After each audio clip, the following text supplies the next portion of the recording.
और आगे का भविष्य जहाँ तक है मेरा तो जो है सामने है, बच्चों का भी भविष्य जो है मेरे अंधकार में है। सवाल ये उठ रहा है कि 52-55 साल की उम्र है, जिसके पास 2 बेटियां होगी, उसकी शादी कैसे होगी? जी, क्या नाम है मैम आपका? संध्या पांडे, बाराबंकी से। जी, क्या कहना है मैडम, आप यहाँ पर धरने पर बैठे हो, क्या वजह है आपकी, क्या मांगे हैं? हम लोग को बहुत ही अल्प मानदेय मिलता है और छठे वेतन समिति का लाभ हम लोगों को दिया गया था, लेकिन वर्तमान सरकार के द्वारा सप्तम वेतन समिति का लाभ हम लोग को अभी तक नहीं मिला है। हमारे साथ में और जिन कार्मिकों का लगा हुआ था उन सबका कर दिया गया, लेकिन हम व्यवसायिक शिक्षकों को जाने क्यों छोड़ दिया गया। तो हमें भी साथ में वेतन समिति का लाभ मिलना ही चाहिए। सरकार से क्या उम्मीदें हैं, अभी तक क्या जवाब आया है सरकार के द्वारा? अभी सरकार के द्वारा सिर्फ आश्वासन मिला है कि आपका भी समाधान होगा, लेकिन हुआ कुछ भी नहीं। पिछले साल ही जून में आश्वासन मिला था, सदन में भी सभापति महोदय द्वारा कहा गया कि 1 महीने के अंदर इन लोग की समस्याओं का समाधान कर दिया जाए, लेकिन आज तक नहीं किया गया। आज तक नहीं किया गया। क्योंकि मैं गोरखपुर से आता हूँ, पूज्य महाराज जी की जब सरकार आई तो लगा कि अब जो पिछली सरकारों ने किया, क्योंकि सरकार तो माननीय मुलायम सिंह की रही, बहन मायावती जी की भी रही, या उससे पहले की पूर्ववर्ती सरकारें रही, 89 से शिक्षा संचालित है। जो रेगुलर प्रवक्ता हैं, जब 89 में शिक्षा संचालित हुई तो उनको 1600 रुपये दिया जाता था और हमें 1500 रुपये दिया जाता है। काम करने का तरीका उनका भी वही था, वही हमारा भी, और आज तक वही है। उनका 1500 से पहुंच गया 1.5 लाख, 1.25 लाख, और आज हम हैं 15,000 पे, और वो भी 15,000 महंगाई के आधार पे नहीं है, बस एक दे दिया गया है कि आप ले लीजिए। इस सरकार में जब महाराज जी की सरकार आई 17 में, तो लगा कि रामराज आएगा, जो भी कर्मचारी हैं या मानदेय के हैं या रेगुलर हैं या जो भी कर्मचारी हैं, सब लोग सुखी हो जाएंगे, सबको सबका हक मिल जाएगा।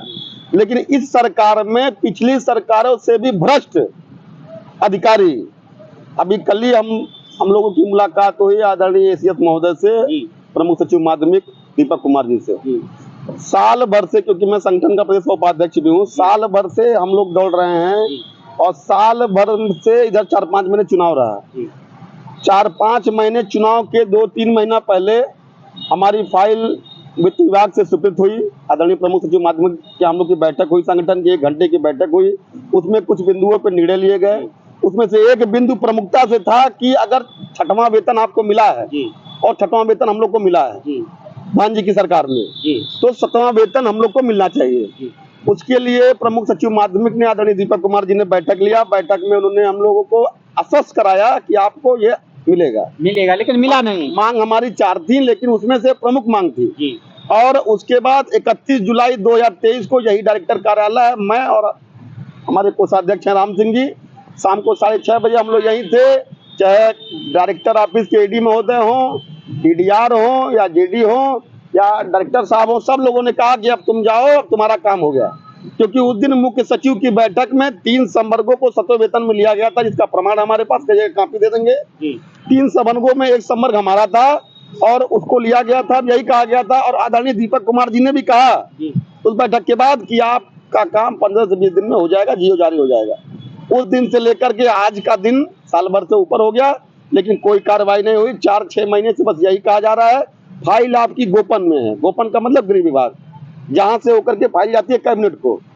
उसके बाद चुनाव के पहले 4-5 कैबिनेट हो चुके, फिर 4-5 में चुनाव रहा, आचार संहिता के दौरान कोई कैबिनेट होती नहीं है। फिर कल नहीं, परसों मंगलवार तक कैबिनेट बीता, उसके पहले कैबिनेट बीता, लेकिन वो फाइल पता नहीं आकाश में चली गई, या मुख्यमंत्री जी के किसी ऑफिस में बंद है, या गोपन में क्या कर दिए।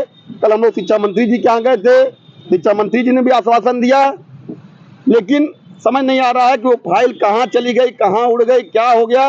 और कल ही की डेट में दीपक कुमार जी ने भी कहा कि आप जो मेरे हाथों से करना था, जो मेरा काम था, मेरा काम एसीएस का है, प्रमुख सचिव माध्यमिक का है, मैंने अपना काम कर दिया, अब आगे माननीय मुख्यमंत्री जाने। यानी कि कहीं ना कहीं जब काम पूरी तरह से होने वाला था उसी समय फाइल गायब हो गई। क्या ये राजनीति हो रही है या अधिकारी इसमें कुछ ना कुछ करना चाह रहे हैं? देखिए, ये जो शीर्ष अधिकारी हैं जी, चाहे वो निदेशालय के हो चाहे वो शासन के हो, ये शीर्ष अधिकारियों की मिली भगत है। अब वजह तो करीब करीब क्लियर हुआ है। यदि मंशा जाहिर हो जाए तो सब कुछ पूरा किया जाएगा जी। अब करना कुछ नहीं, शरीर तो बिक चुकी है, वही जमीन बची है थोड़ी बहुत, वो भी दान कर दिया जाएगा, कोई बुराई नहीं है। और आगे का भविष्य जहाँ तक है मेरा तो जो है सामने है, बच्चों का भी भविष्य जो है मेरे अंधकार में है।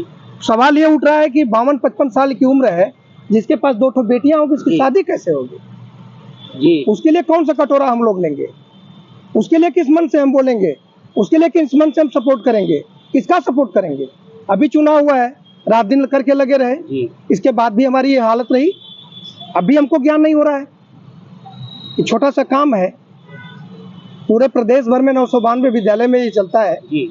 छोटा सा प्रदेश है, एक छोटा सा काम मेरा नहीं हो पा रहा है, तो इसके लिए तो कहीं ना कहीं मनसा में खोट है, मन में खोट है। मैं इलाहाबाद से आई हूँ। जी। इलाहाबाद से आयु, कब से यहाँ पर बैठे हो आप? हम लोग 24 तारीख से यहाँ बैठे हैं। 24 तारीख से बैठे। अभी कोई आपके पास आश्वासन आया या नहीं? आश्वासनों से तो झोली भरी हुई है, जी। भरती रहती है, झोली भरी हुई है। समय समय पर झोली भरती रहती है आश्वासनों से, लेकिन आश्वासन कभी पूरे नहीं होते। क्या कहना है आपका, कब तक आप बैठे रहोगे यहाँ पर आप? जब तक हमारी मांगे नहीं पूरी होती। जो आज के समय में जिस तरीके की व्यवस्था है सरकारी अधिकारियों की, वो आप भी समझते हैं, हम भी समझते हैं।